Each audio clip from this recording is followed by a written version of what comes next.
you know, I think I got this set up. I think I did the YouTube and the Twitter, the social alerts. I'm not quite sure though. So, that being said, today,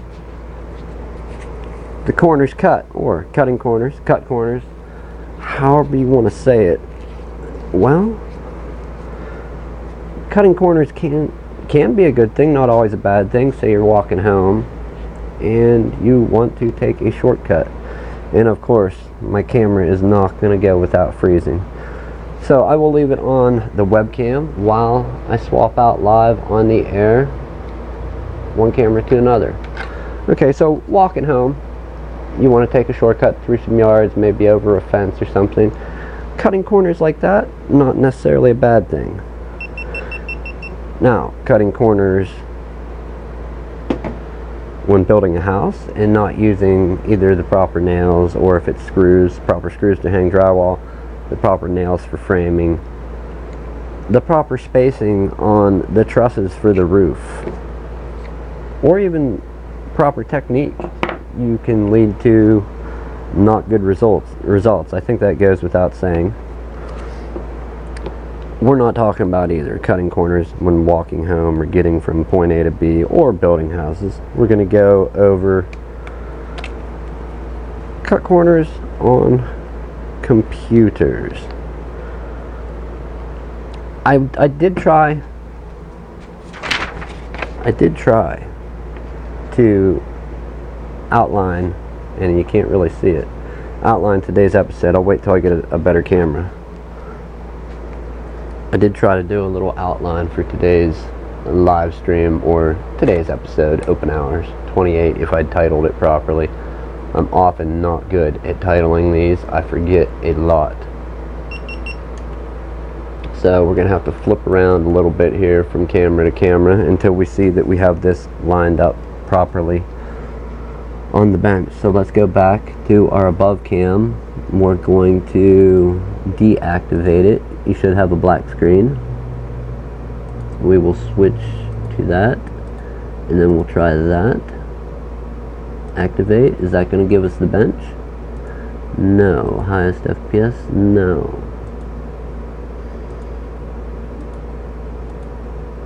Okay, our bench is back. Hopefully this camera can go a little bit without freezing. Alright, I did try to outline today's episode about the corners cutting corners, and that's as far as I got. I titled it, underlined it, and promptly stopped writing and said, I don't do good with outlines. Let's just go with the stuff we have in front of us. Apologies about the glare. Now back to the point, cutting corners on computers. And I do believe I showed you a Dell Optiplex the other day. Coincidentally, that computer is done. However, it has not been picked up yet. So, we will set it back here, rubber feet down, so as to not damage this other computer underneath. And we can pull this apart. I love these computers. Anytime I can convince somebody that maybe buying one of these is indeed a good thing, I will do so. Let me adjust that just a little. I believe they're well built. You have room for expansion. You have usually one in this series here, the like 7010s, 3010s, usually have one or two PCI Express slots. It has an adequate fan and heat sink for cooling, you know, the heat spreader that touches the processor. Very adequate. You can tear them apart easily without tools. Now, I've never seen this style computer for sale on TV or in your very common big box stores. Now, maybe that's just me. I don't know. Maybe it's something I missed. I'm not saying you can't get a good deal at a big box store or from TV, but when you see these computers that are way cheaper than other comparable computers, and not always, okay, granted, not always, I will say that, usually, more often than not, you run into a few problems. Case in point, a computer that was just worked on, I'm going to say between 2 and 3 weeks ago, and if I don't lose all these screws, I'll be happy, was this laptop here. Very nice woman owns this computer. Woman, lady, young lady, whatever. However we want to title it, doesn't matter, but this was her computer, if I can cut that glare. And a laptop, a fairly, I don't want to say new, but definitely not ancient or old. Let's see, can we find out what it is? This was an HP 15 AC132DS. So an HP 15-AC132DS. Not an old computer by any means. I am running, I believe, an older Dell Inspiron than this, being mine doesn't have that new of a Wi-Fi card in. So not an old computer by any means, but still, when you compare, ooh, I don't want to do that and lose that. When you compare this computer to, and excuse all these parts, say this one, which is a little bit older than this HP, this is another HP, but it's of a different quality, and you may notice some. I'm trying to cut the glare for you people. You may notice some differences right away. One has a smaller Wi-Fi card. It's about the same size slot, but a little bit smaller right here. That one compared to that one. Just a different pin out, different key out, but you can, I believe you could fit one and they will both fit in either slot. The differences being, you have 2 sticks of RAM here. Definite option for an upgrade. This motherboard here, we have 1 RAM slot. We do have the contacts for another one, and I've never went as far as to find the same type of RAM slot and clean this up, flux it, stick the RAM slot there, hit it with solder and solder it down with some hot air or a gun. I've never put another RAM slot on and tried to put a second stick of RAM in. The other major thing, and this is just from personal experience and working on these using my own computers, the two main things that I find that can really age a computer and help age it quicker, make it die, are dust, 1, and 2, heat. Now usually to prevent heat you would use a fan, and to prevent dust, well, you can clean, but you're still going to get dust that you have to clean out periodically. When you go with a system that has no fan, you still may get some dust in there. However, you're not going to get near as much dust as you do with a fan. Now, out of the 2 systems, I prefer the fan. And do the newer processors that generate way less heat than older processors need fans? I don't know. I can't answer that specifically. What I do know is that these newer systems seem to die more prematurely, don't have cooling. So just like you're missing a second RAM slot, you're missing your actual heat spreader and heat pipe or vapor chamber that goes out to some metal fins, and the fan is not there on some of these systems that you get at a budget price. And I don't want to say only budget computers have this. I've seen up to $400 or $500 computers come with this. If I can show the picture, let me see if I can show it. I think I have it up. I will pull it up, but it's not a real big picture, but I suppose I could zoom in on it. Let me go to edit and then crop and rotate. That blows it up a little. Alright, here is a picture of a motherboard out of an Asus X551M motherboard. Now when you compare that picture, right here is your processor, that little aluminum plate with 4 tie down screws. That is doing the same function as this big aluminum plate is doing. And I just dumped the screws. It's doing the same function as that one.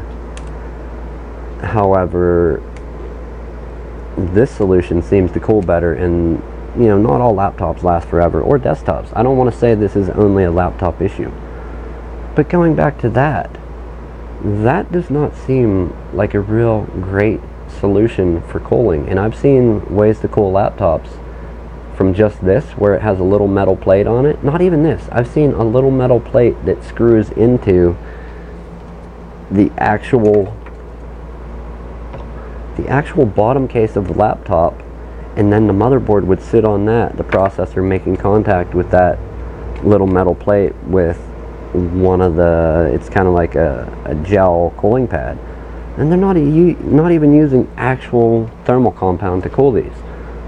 So, and I hope this makes sense, but this isn't coming off real organized and well. I probably should have outlined the episode, but it's not for me. I just go off the cuff. Not only a laptop issue in saying that, you know, so this computer here has died due to heat.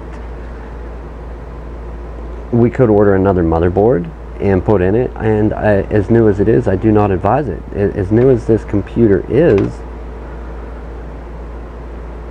I don't see why it's not running. You know, maybe it died due to a power surge or something. That is suspected, but has not been troubleshot all the way out. Anytime I run into a computer where it has no cooling solution involving a fan, I usually talk to the people about it and tell them what I think the best option is, and also what all options are. And I'm like, don't listen to me. I want you know, you got to make up your own mind on this one. So typically, that's more often than not seen in desktops. And I already showed you the Optiplex computer, Dell Optiplex 7010 small form factor. Here is another small form factor computer, and these are common. You can find them in big box stores. We're not going to throw any brand out there unless there was a stick or so. It takes full desktop memory. It has an adequate Intel processor, so it has the Intel heatsink on it. A fairly decent sized cooler, just a finned heatsink on the north bridge or south bridge. I forget if it's north or south bridge. You do have some expansion slots. And then I've also seen, this is out of a desktop computer too. This is another, used to be common a few years back, found in a big box store. You're missing 2 of your RAM slots again, like the 1 RAM slot missing there. They actually do have a small heatsink on here. There is some connectivity left off though, being there could be another slot there for IDE. Not that anybody's using IDE drives anymore. You could have more USB headers. You could have you could have a high def audio link. This is not new enough, I believe, to have USB 3. But I've seen these desktop motherboards, small form factor ones, where they have the same thing again. The little aluminum plate with no fan in their cooling, and I don't have one here to show you. But same thing, a little metal plate with no fan and just a system fan mounted in the case blowing over it, and laptop memory in them. So there's all kinds. And cutting corners like this, yes, the computers do work. Yes, you can get them cheap. My opinion is that when they're made like that, whenever they're made like that with missing components, like I said, the missing RAM slots, missing other ports, missing valid cooling solutions, where you just get this little metal plate or a slightly bigger metal plate but still no fan, they're made to be kind of like, get it, use a little, when it breaks, throw it away and go buy another one. And that is creating a whole lot of e-waste. Yes, people recycle it and they're trying to find solutions for this, but when you're paying a few $100s for these computers, do you really want to throw it away after a year? No, I don't think so. I don't think that makes most people happy, at least in my area, you know. And we're not like Hollywood around here, or you know, the richest people in the world. Of course, we're not all homeless and have nothing, but who wants to buy a computer? You're working or whatever, you save money, Christmas, income tax, whatever, you get a computer, use it for a year, maybe two, and it's dead. And you paid a few $100s for that. So cut corners are not, it's not always a bad option. I've seen these junk computers last for longer than they should have, and some of them are still running today that I've seen and had experience with. I've owned a few and resold them, putting my concerns out there that, hey, this doesn't have the best cooling in it, you are missing a RAM slot. If you want to upgrade, you could probably not go up to the max RAM that you would be able to go up to if it was a computer with 2 RAM slots, because it's locked down in the BIOS that it's not going to read a 16 gig stick of RAM, where if it had 2 slots it may read 2 8 gig sticks. Basically, I just wanted to do a quick stream about that, talking about this stuff. And one way to avoid that, running into purchasing a computer like this, would be go check out some reviews of the computer you're about to buy. Go see what are the reviews on it. What are people saying? Is there somebody on YouTube that did a teardown of it or an upgrade? Did somebody show an upgrade? You know, an upgrade path for what they plan to do with it. Just do a little research, or if you don't know how to do the research on that particular computer, give us a call, find somebody that knows computers, knows technology, and ask them about it. What do they think of it? What's their opinion on it? Which I think a lot more people are starting to do that. Get opinions from people before they spend their money on these electronics, and you know, that's a great thing. I don't like seeing people get a computer and within a year or a little more it's dead. You know, usually about 13, 14 months right after the year manufacturer warranty expires, they decide to go away. So the other computer that I showed you, the one that made this live stream, or the basis for this live stream, and also I might add, I am updating the website with a post about this, and it's probably not going to cover everything I've said here, but I am writing a blog post, or making another post on the dtcomputers.online website under the What We Does section, where the Not a Myth post is. I'm going to put this up and put some pictures of this stuff up and what I'm talking about. So yeah, this woman here's computer, her laptop, that died due to either heat or electric. And if it was an electrical volt, or electrical, like a power surge that took it out, so be it. But after expressing these concerns to her, her first question was, should I even fix that? And that was before I even, no prices, no nothing. She was worried about the cooling. And I'm not trying to create panic. I just don't believe it's adequate, and it lets things last as long as possible. She wants to take a look. We have a used computer here, wants to take a look at it. It does have a fan in it. It does have 2 RAM slots. And I believe this was around the same price point as hers whenever it came out. I could be off on that. Just going by the model number and what I know, I would say it was around the same price point. Just a little more well built, and not a common one to find on TV in the big box stores. This is one that was ordered online, compared to going out and conveniently getting it by being able to walk in somewhere. Not saying you couldn't find this in big box stores ever. You may very well have been, but this configuration that's in here was not one I had ever seen at the time. Anyhow, that being said, people, that's going to be it for the live stream today. Thank you for watching. Check out the website, dtcomputers.online, antisocialexperience.com. Check out the podcast. If you have time to listen to some audio while you're, whatever, cooking, cleaning, doing stuff around the house, give podcasts a try. See what you can find. If you think of a celebrity, somebody big in social media, whatever, check it out.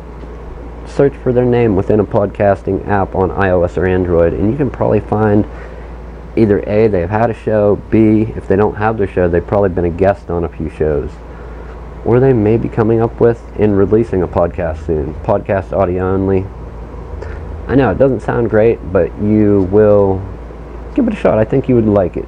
So we're going to go ahead and get this one ready to go to be checked out, hopefully replacing the broken HP. Email issues. It's like the work never ends. Email issues. Internet issues further over here. You can't see it with the camera. So once again, thank you everyone that is watching, has watched, will watch. I appreciate it. Tomorrow, what's tomorrow? Thursday? We'll be back again with another, hopefully, open hours episode. I won't have time to do after hours. Delivery's starting tomorrow. Thank you, everyone, and we'll see you again.